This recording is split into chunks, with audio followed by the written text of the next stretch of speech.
চলুন আজ এমন এক অবিশ্বাস্য সত্যি ঘটনা শোনা যাক যা যে কোনো সিনেমার গল্পকেও হার মানাবে।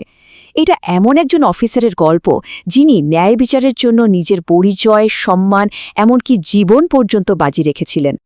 ভাবুন তো, সেন্ট্রাল জেলের উঁচু দেয়ানের ভেতরে এক ভয়ঙ্কর গোপন রহস্য লুকিয়েছিল।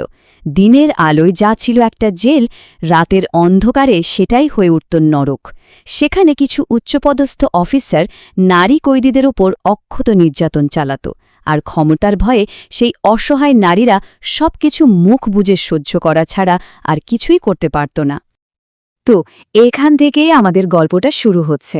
চলুন প্রথমে পরিচিত হই আমাদের গল্পের মূল চরিত্রের সাথে, আর দেখি তিনি ঠিক কোন ভয়ঙ্কর সত্যের মুখোমুখি হতে চলেছেন। এই হচ্ছেন আমাদের গল্পের নায়িকা, মেজর সারা, এক সাধারণ গ্রাম থেকে উঠে আসা একজন অসম্ভব সাহসী আর নীতিবান অফিসার। তার সততা আর দৃঢ়তার কারণে পুরো অপরাধ জগৎ তাকে এক নামে চিনত এবং ভয় পেত। তার একটাই সোজাসাপটা নিয়ম ছিল, অপরাধী যত বড়ই হোক না কেন, শাস্তি তাকে পেতেই হবে। ঘটনাটা শুরু হয় একদিন সকালে। সারাহার অফিসের দরজায় এসে দাঁড়ায় আহমেদ নামে এক লোক। সে ছিল মহিলা জেলের রান্নাঘরের একজন সাধারণ কর্মচারী। ভয়ে তার মুখ ফ্যাকাশে হয়ে গিয়েছিল, কারণ সে এমন এক সত্যি কথা বলতে এসেছিল যা সে আর নিজের ভেতর চেপে রাখতে পারছিল না। আহমেদের গলার স্বরে ছিল একই সাথে ভয় আর আকুতি। সে সারাকে বিশ্বাস করত, জানত যে একমাত্র তিনি এই অসহায় নারীদের বাঁচাতে পারেন। নিজের জীবনের ঝুঁকি নিয়ে সে এসেছিল, কারণ দিনের পর দিন অফিসারদের এই পাশবিক অত্যাচার দেখে সে আর চুপ থাকতে পারেনি। আহমেদের কথা শোনার পর সারা এক মুহূর্ত দেরি করেননি। তিনি কাউকে কিছু না জানিয়েই হঠাৎ করে জেলে পরিদর্শনে যান। কিন্তু কোনো লাভ হল না।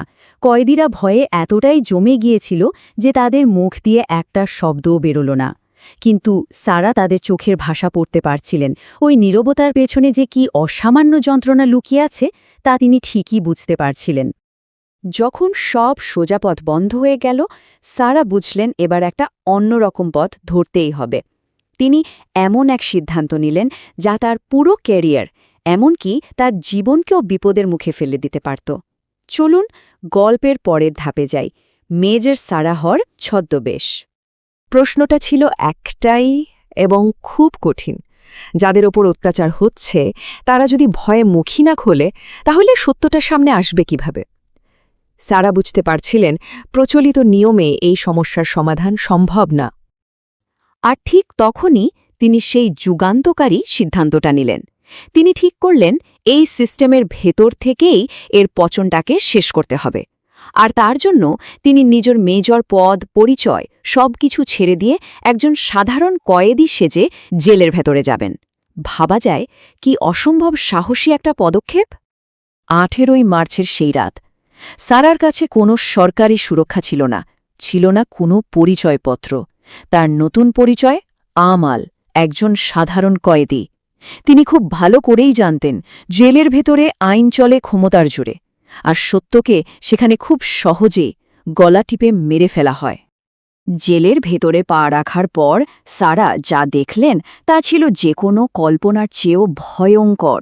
অসহায় কয়েদিদের ওপর চলছিল অমানবিক অত্যাচার, এক হৃদয় বিদারক দৃশ্য। আর এই সমস্ত ভয়াবহতার প্রত্যেকটা মুহূর্ত তিনি তার পোশাকে লুকানো একটা গোপন ক্যামেরা আর মাইক্রোফোনে রেকর্ড করে চলেছিলেন। সারার এই গোপন মিশনটা কিন্তু খুব দ্রুত একটা বিপজ্জনক মোড় নিচ্ছিল, কারণ সত্যকে বের করে আনতে গিয়ে তিনি নিজেই সেই অপরাধীদের মুখোমুখি হতে যাচ্ছিলেন। চলুন দেখি লড়াইটা কিভাবে তার চূড়ান্ত পর্যায়ে পৌঁছায়।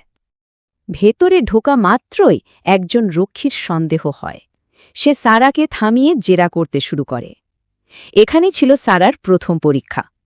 তাকে তার কয়েদির চরিত্র আমাল নিখুঁতভাবে অভিনয় করে যেতে হচ্ছিল। কিন্তু সারা যখন ওদের অন্যায়ের সামনে একটুও ঝুঁকলেন না, তখন ওদের আসল রূপ বেরিয়ে এলো। দুজন অফিসার তাকে প্রায় জোর করে টেনে একটা অন্ধকার ঘরের দিকে নিয়ে যেতে লাগল। ঘরের দরজাটা ভেতর থেকে বন্ধ হয়ে গেল। সারা এখন একা, দুজন হিংস্র রক্ষীর সাথে। ওরা ভাবছিল খেলাটা এবার তাদের হাতে, কিন্তু ওরা জানত না আসল খেলাটা তো কেবল শুরু হতে চলেছে। আর ঠিক সেই মুহূর্তে যখন ওরা সবচেয়ে বেশি আত্মবিশ্বাসী, সারা তার ছদ্মবেশ ঝেড়ে ফেললেন। তার শক্তিশালী স্থির কণ্ঠে তিনি নিজের আসল পরিচয়টা দিলেন, শুধু একটা বাক্য যা মুহূর্তের মধ্যে পুরো খেলার মোড় ঘুরিয়ে দিল। তো এরপর কি হলো, চলুন গল্পের শেষ পর্বে যাওয়া যাক, যেখানে আমরা দেখব কিভাবে সারা এই অসম্ভবকে সম্ভব করলেন আর ন্যায় বিচার প্রতিষ্ঠা করলেন। এখানেই মেজর সারার বুদ্ধিমত্তার আসল পরিচয় পাওয়া যায়। তিনি কিন্তু হুট করে কিছু করেননি। তিনি আগেই খোঁজ নিয়েছিলেন এবং জানতেন যে এই দুজন রক্ষী সবেমাত্র কাজে যোগ দিয়েছে। তার বিশ্বাস ছিল ওদের বিবেকটা তখনও পুরোপুরি মরে যায়নি। তিনি তাদের তার অফিসিয়াল আইডি কার্ড দেখালেন। এরপর তিনি শুধু তাদের ভয় দেখাননি, বরং তাদের বিবেককে নাড়া দিয়েছিলেন। তিনি বুঝিয়েছিলেন এটা শুধু তার একার লড়াই নয়, এটা মানবতার লড়াই। আর তাতেই কাজ হল। মুহূর্তের মধ্যে সেই ভয় পেয়ে যাওয়া রক্ষীরাই সারাহার সবচেয়ে বড় সহযোগী হয়ে উঠল। এরপর যা ঘটল তা এক কথায় অবিশ্বাস্য। দেখুন কি দারুণভাবে পুরো পরিকল্পনাটা সফল হল। ওই দুই রক্ষীর সাহায্যে সারা রাত ধরে আরও প্রমাণ জোগাড় করা হল।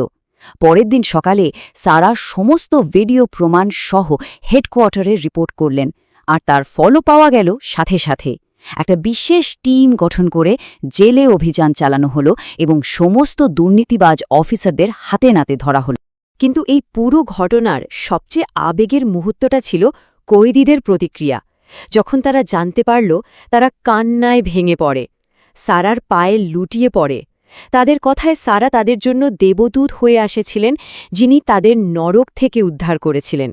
বছরের পর বছর ধরে তাদের চাপা কান্না শোনার মতো অবশেষে কেউ এসেছিল। শেষ পর্যন্ত মেজর সারা শুধু একজন অফিসার হয়ে রইলেন না, তিনি হয়ে উঠলেন সাহস আর সততার এক জীবন্ত প্রতীক। তার এই অবিশ্বাস্য গল্পটা পুরো পুলিশ ডিপার্টমেন্টের জন্য একটা উদাহরণ হয়ে গেল যে একজন সৎ অফিসার যদি চায়, তাহলে সে একাই একটা পুরো দুর্নীতিগ্রস্ত সিস্টেমকে নাড়িয়ে দিতে পারে। এই অসাধারণ গল্পটা শেষ করার আগে একটা প্রশ্ন রেখে যেতে চাই। মেজর সারাহার গল্পটা আমাদের কি শেখায়? এটা শেখায় যে একজন মানুষও চাইলে অনেক বড় পরিবর্তন আনতে পারে। প্রশ্নটা হলো, আমাদের ইচ্ছাটা যদি সত্যি ততটা দৃঢ় হয়, তাহলে কি যে কোনো অন্যায় বা দুর্নীতিগ্রস্ত ব্যবস্থাকে ভেঙে ফেলা সম্ভব? ভেবে দেখবেন।